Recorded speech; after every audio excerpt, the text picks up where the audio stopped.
I think to find where the love is, or where the hope is in it all, also we have to see that even the things we do to make things better often are motivated by fear too. You know, like the fear of we're destroying the planet. Yes, we're destroying the planet. That's very true. And if we're addressing that truth from the standpoint of fear, then fear has won the day. Do you know? Or if we don't say like a particular political system, if we're motivated by fear, then we're still operating within the same old state of consciousness. You know, we've just sort of switched allegiances. You know, instead of being a destroyer of the world, now we're a savior of the world. But if we're a savior of the world that's motivated by fear, then we're actually in the same consciousness. It's just heads and tails on a coin, right? Everybody always feels like they're doing the best thing, don't they? You ever notice? No matter what side they're on, they always feel like it's basically the best thing.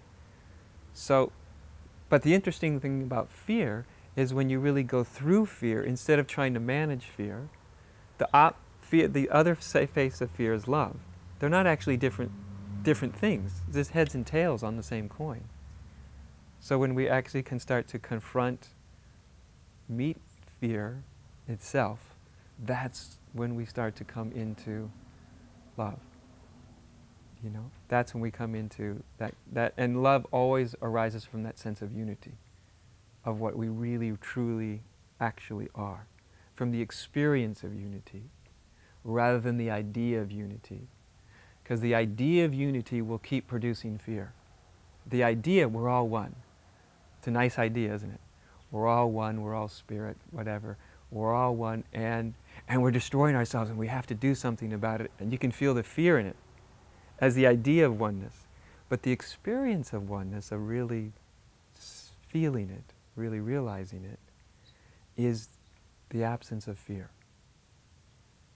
And this is, I think, I find very interesting, is we are also afraid to be without fear.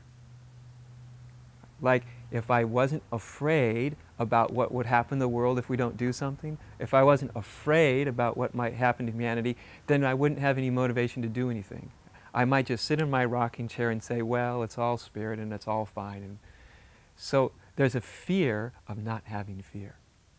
You see, that's how much as a species we talk about love, but we really don't trust it much.